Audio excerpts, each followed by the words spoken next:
감히 상상이나 해봤을까요? 길 한복판에서 아이를 도둑 맞을 거라고 말이죠. 뭐 시작부터 불길하는데요? 멀리서 한 남자가 아이를 향해 돌진합니다. 뭐야? 납치잖아요. 저거 진짜 납치잖아요. 납치 같은데요? 네? 애를 서로 뺏으려고 하는 그런 상황 같아요. 아이를 뺏으려는 자와 아이를 뺏기지 않으려는 자. 아, 애가 다칠 것 같은데요. 예. 현장은 순식간에 아수라장이 됐습니다. 어떡해. 이게 뭐야? 야, 엄마 여기 있어. 나쁜 사람들 데려가려고. 계산나 비켜요 그러니까. 엄마 찾는 거 안 보여요? 네? 저분이 아이 엄마인 것 같긴 한데요. 저기 악마 같은 할머니 이쪽 왜 그래? 이거 살벌하네요. 악마는 그래. 제일 지나는 사람아. 아이고. 한밤중에 일어난 육탄전. 그날 대체 무슨 일이 있었던 걸까?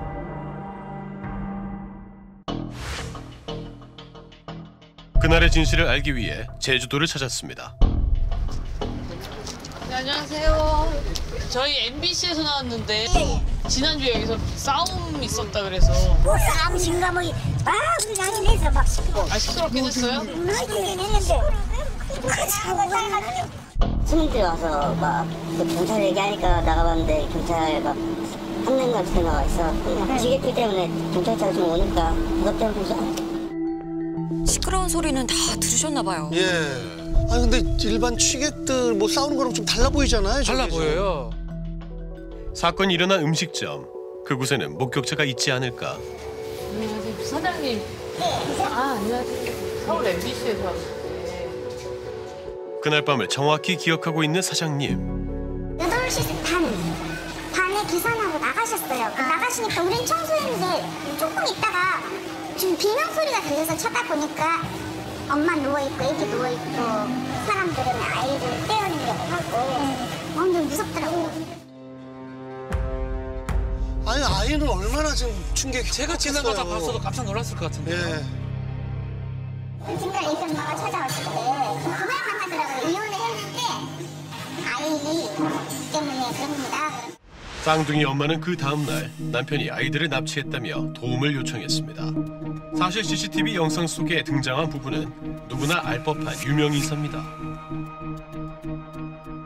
한국인 최초 미쉐린 가이드 2스타를 받은 임정식 씨. 뉴욕에서도 활동하는 유명한 분이죠. 저는 막걸리 장사하고 있는 이하영이라고 합니다. 막걸리 주점 체인을 운영하며 요식업계의 잔다르크로 불렸던 이하영 씨. 저분이 하는 가게도 가봤거든요. 요식업계에서 세계의 커플 탄생으로 불렸던 이들은 2020년 이혼했습니다. 그리고 3년 후 왜 이들은 아이를 차지하기 위한 쟁탈전을 벌여야 했던 걸까? 우리는 어렵사리 아이를 납치당했다고 주장하는 이하영 씨를 만났습니다. 많이 다치신 것 같아요. 다리도 그렇고요. 현재 병원에 입원해 치료를 받고 있다는 그녀. 그날 구타로 인해 일상생활이 불가능해졌다고 주장합니다. 깁스를 양쪽에 다 하신 것 같아요. 발목에 인대가 끊어졌고 여기 손목은 뼈가 부러졌고. 아이고. 나머지는 인대 늘어난 뭐 그런 정도. 그날의 일이 지금 매일 머릿속에 떠오르고 있고 애도 계속 그걸 되새기고 있어가지고. 이하영 씨는 그날이 또렷이 떠오른다고 합니다. 밥 먹다가 아이가 이제 잠이 들어서 한 명을 제 지인이 안고 나머지 한 명이 이제 자기도 똑같이 안아달라 그래서 제가 안고 2걸음인가 뛰는데 뒤에서 제 지인의 그 비명 소리가 으악 하더니 저 끝으로 멀어지더라고요. 순식간에 달려서 애를 낚아채니까 놀란 거죠. 놀라죠. 저렇게 와. 뭔가 덮쳤다는 생각이 들어서 이제 애를 안고 식당으로 들어가거나 이렇게 하려고 하는데 남자가 이제 저를 주저앉히고 애를 뺏으려고 해서 제가 이제 애를 끌어안으니까 엄마가 저항이 심하니까 남자 셋이 달라붙은 모양새인데요. 아이를 뺏기지 않으려고 악을 썼지만 속수무책이었다는 그녀. 남자들이 뛰어가는 방향을 보니까 그 카니발 같은 차가 한 대 있었고 문이 열려 있는데 그 안에 저희 시어머니하고 이제 시댁 식구들이 있더라고요. 저희 남편도 있었고. 아우. 아이들이 차에 있으니까 못 가게 하려고 몸으로 막고 있는 거예요. 아. 엄마 찾는 거 안 보여요? 네? 엄마 여기 있어. 나쁜 사람들 데려가는 거니까. 계산들아 비켜요 그러니까. 저기 악마 같은 할머니 좀 나그래. 어떻게 어른이 친구한테 양말을 그래. 저 지나는 사람아. 어른이 친구한테 어떻게 양말을 그래. 아이고. 아이들이 계속 우는 소리가 들리거든요. 예. 아, 정말 많이 놀랐겠어요. 대한민국에서 일어날 수 없는 야간 공동 폭행이거든요. 그로 인해서 제가 뼈가 부러지는 상해를 입었고 저와 저희 아이가. 그날 그 사람들이 왔던 결정적인 이유는 어떤 거? 아이를 이제 뺏어가려고 했던 거고, 두 번째는 이제 사람이 그렇게 많이 필요하지 않거든요. 아이를 빼앗아 가는데. 저를 폭행해서 협박을 하려고 했던 거였죠. 아이를 빼앗으려는 목적뿐만 아니라 폭행까지 했다는 전 남편. 그녀의 주장은 과연 사실일까? 우리는 그를 만나 얘기를 들어보기로 했습니다. 진짜 어떻게 된 일인지. 이쪽이 애들 주로 지내던 공간. 태어나 줄곧 이곳에서 생활했다는 쌍둥이. 아, 쌍둥이라서 다 2개씩이네요. 2개네요. 하나만 있으면 싸우니까. 그렇죠. 저녁갈 많네요. 그죠. 애들 여기서 태어났을 때부터 계속 있었는데 계속 쌓여가고 있죠. 장난감들이 애기들을 기다리고 있으니까 지금.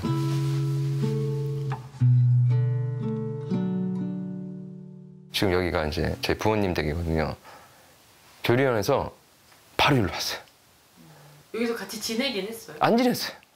일주일에 한두 번 오고 100일 전에만 그냥 몇 번 잤어요. 여기서 몇 번 자고 본인 뭐 일핑계대가 맨날 올라가고. 할머니를 찾는 것 같은데요. 무릎 아파. 7개월 만에 집에 돌아온 수연이. 그전에 헤어지기 전에도 지네 아빠가 이제 출장 같은 거 가고 그러면 애기들이 궁금해서 와서 봐야 되는 거 아니에요? 왜 안 그랬냐 했더니 남의 집을 왜 오냐요? 그렇게 얘기하면 돼요. 2020년 4월 달부터 이제 이혼 분쟁이 시작을 했어요. 그래서 이제 쌍둥이 자녀가 있는데 제가 양육권이랑 친권 다 가져온 걸로 끝이 났습니다. 대법원 판결상 친권과 양육권 모두를 가지고 있다는 임정식 씨. 아빠가 아이들 키우는 게 맞다, 좋을 것이다 판단된 건데요. 예. 나도 만지면 안 돼요. 지워줘야 안 돼. 사랑해요. 아유, 귀여워. 예뻐요. 예. 제가 아기들을 계속 이제 양육을 하고 그 소송 기간 동안은 재판부에서 상대방한테 2박 3일 면접 교섭권을 줬었어요. 2주에 한 번, 2박 3일 동안 엄마와 함께 시간을 보냈던 쌍둥이들. 아기들을 이제 주말에 이제 엄마한테 주고 이제 제가 보통 주고 일요일 날 제가 이제 픽업을 하는 이런 식으로 했었는데 갑자기 이제 안 준다는 거예요. 별 이유가 없이 그 기간이 무려 3개월이나 갔어요. 아유. 갑자기 연락을 피하고 아이를 돌려주지 않았던 이여영 씨. 아기가 너무 보고 싶어가지고 어떤 하소연에 글을 올린 적이 있거든요. 근데 이제 그 글을 보고 본인도 그 연희동에 어린이집에 아기들을 보내고 있는데 거기서 우연찮게 이제 저희 아기들을 사진 안에서 보게 되어서 저한테 연락을 준 거예요. 그렇게 쌍둥이들이 다니는 어린이집을 찾은 임정식 씨. 하원하는 시간에 맞춰 한달음에 달려가 아이들을 데리고 왔습니다. 3개월 만에 자기 딸을 찾은 거죠.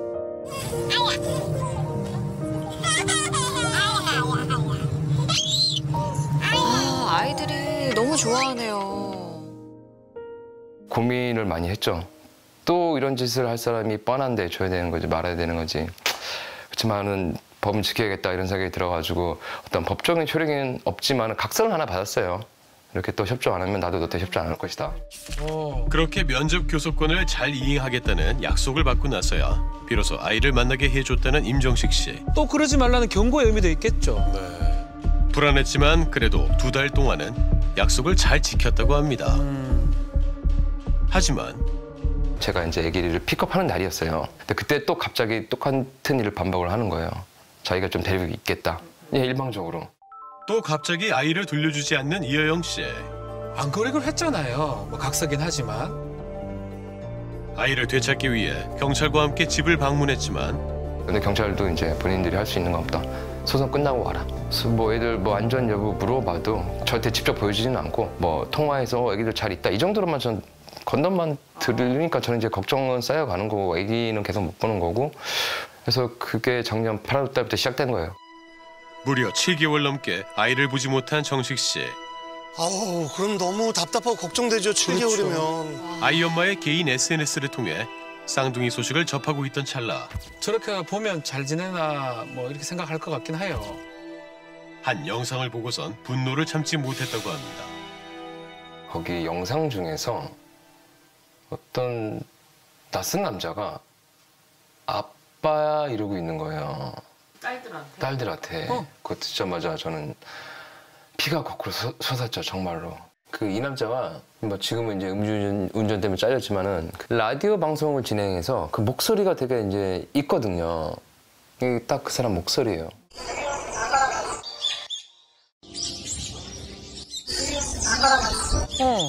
애들도 뭐 이런 대답하고 있고 뭐 들으면 저는 돌아버리는 거죠, 정말로. 전 친아빠가 지금 7개월 아기를 못 보고 있는데 아니랄까 이번에 제주도에서 그 남자가 제 아기를 안고 있는 모습을 보고 제가 더 흥분했던 것 같아요. SNS에 보이는 단서들로 위치를 특정해 찾은 제주도의 한 식당. 그곳에서 아이를 발견하자마자 곧바로 달려들었다고 합니다. 아, 그렇게 해서 아이를 찾으러 간 장면이었군요. 네. 경찰이 중재를 해주시지 않을까요? 판결문 같으면 남자가 이렇게 되있잖아요. 근데 여자분은 왜 애기를 데리고 가려는 거였어요? 제 아이니까요. 근데 판결문은 여기 남자분이 이렇게 나와 있잖아요. 그러니까 불법을 하고 있는 거라는 거지. 8개월째. 경찰서 가서 당연히 이제 제가 이제 이거 법원 판결 나온 거 다 가지고 가서 보여줬잖아요. 근데 경찰관이 말도 안 되는 얘기를 하는 거예요. 섭일보래 이런 거예요. 지금 본인은 강제 집행을 할 수가 없으니까 섭일보래. 무슨 강제 집행이에요? 근데 강제 집행이 뭐가 필요해요? 내가 애들 친권자고 양육자고 지금 뭐 내가 데리는 게 맞잖아요. 아이고. 어떤 기준으로 상황을 판단했던 걸까요? 할머니가 막 엄마 이렇게 끌어안고 3살, 4살짜리 그러니까 시아버지면서 그냥 아이를 안정을 취하기 위해서 일단 각자 이렇게 데리고 가 있어라 해갖고 이렇게 그쪽에서 종료된 걸로 알았거든요. 일단. 야, 세상에. 그렇게 쌍둥이는 태어나서 처음으로 떨어져 있게 됐습니다. 엄마 아빠가 아이를 한 명씩 데려가는 걸로 합의를 봐서 현재 각자 집에서 돌보고 있는 상태입니다. 참.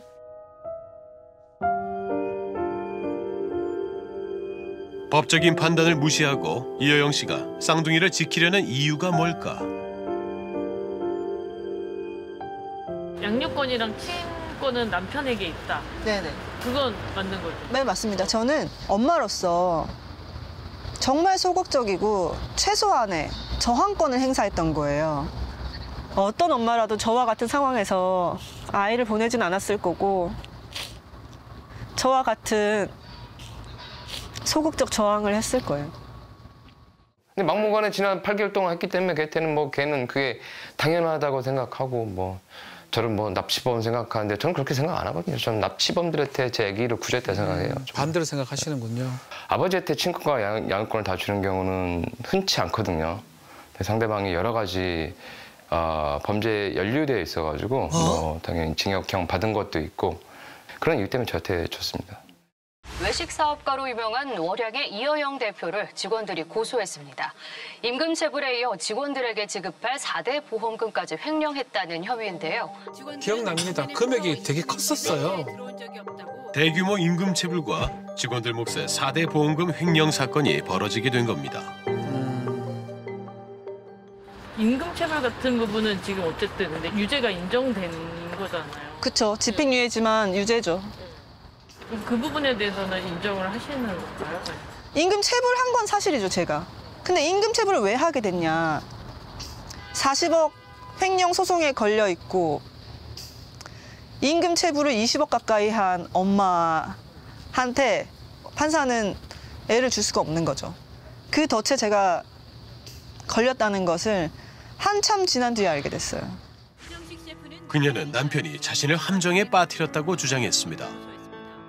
임직원의 일탈로 40억 원의 빚을 지게 됐고 그 당사자를 형사고소했다고 자신의 SNS에 밝혔는데 해당 임직원은 부인이자 월양 대표인 이여영 씨였던 겁니다. 임정식 씨는 이여영 씨가 여러 차례에 걸쳐 공동법인의 돈 약 40억 원을 횡령했다며 고소했습니다.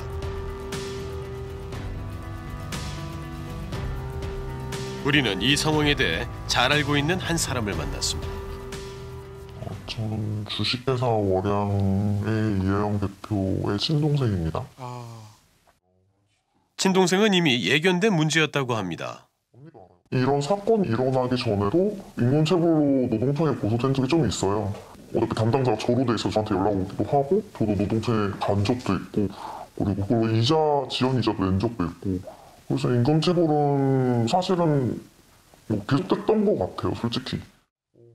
그리고 이 문제를 그 당시 형부인 임정식 씨에게 바로 알렸다는데요.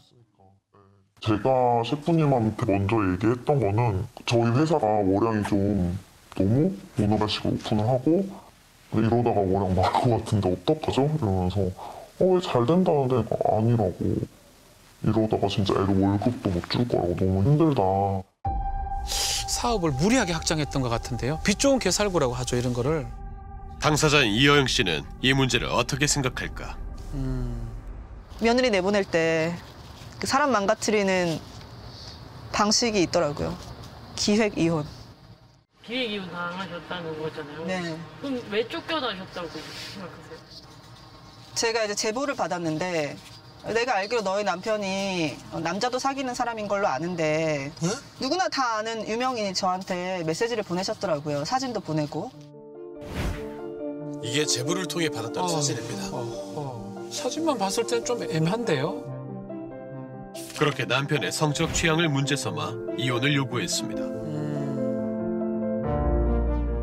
부부관계가 결혼하면서부터 계속 없다는 건 제가 계속 시부모님한테 말씀드렸거든요. 저도 너무 괴로워서. 부부관계 없음으로 제가 이혼 소송을 걸었는데 그 서류에 반박이라고 해놓은 게 제가 입냄새가 나서 부부관계를 할 수 없었다고 하고 주사유는 입냄새였습니다.